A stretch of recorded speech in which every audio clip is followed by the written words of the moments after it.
Good day, Sir, Madam. I'm Mylene M. Celino, 31 years old, married. I have 4 kids. I was undergraduate of Bachelor of Science in Commerce.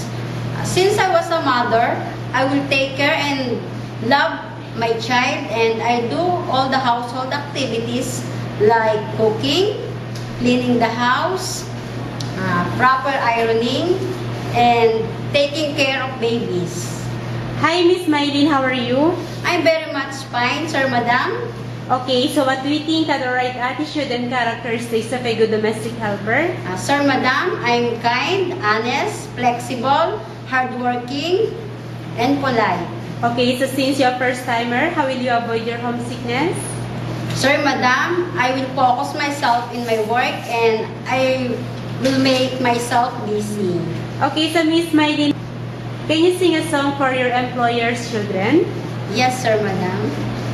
A, B, C, D, E, F, G, H, I, J, K, K, L, M, N, G, O, P, Q, R, S, T, U, V, W, X, Y, Z.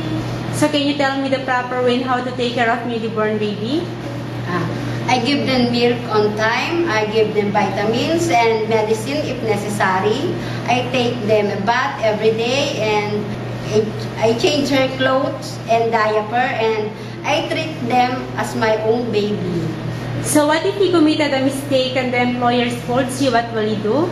I will apologize and say sorry and promise that I will not do it again, ma'am, sir.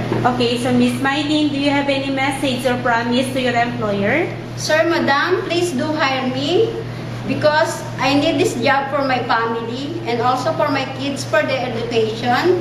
And I promise I will do my best, and I promise I will finish my 2 years contract.